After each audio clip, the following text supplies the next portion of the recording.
अस्सलाम वालेकुम नाजरीन, मैं हूं आपका होस्ट ज़ुहैब अतीक। खबर की अंदरूनी कहानी के साथ एक बार फिर आपकी खिदमत में हाजिर हूं। आप देख रहे हैं साफ डिजिटल न्यूज़, जो रखे आपको हर खबर से बाखबर। जुड़िए रहिएगा सिर्फ साफ डिजिटल न्यूज़ के साथ।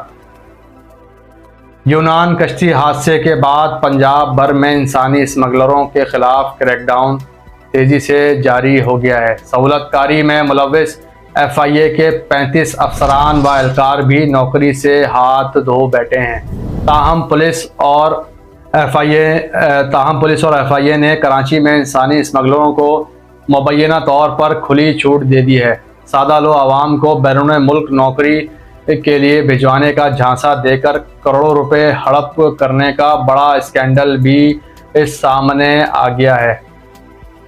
महंगाई और बेरोजगारी से तंग कराची के सादा लो आवाम भी इंसानी स्मगलरों का निशाना बनने लगे हैं। एक सर्वे रिपोर्ट के मुताबिक नौजवानों की अक्सरियत बैरून मुल्क नौकरी की ख्वाहिशमंद है, जिसका फ़ायदा जालसाज और इंसानी स्मगलर्स उठा रहे हैं। बैरून मुल्क जाने वाले के ख्वाहिशमंद नौजवानों को सुनहरे ख्वाब दिखाकर करोड़ों रुपए ऐंठ लिए जाते हैं। फिर कई माह तक लारे लप्पे देने के बाद जालसाज और इंसानी स्मगलर रूपोश हो जाते हैं।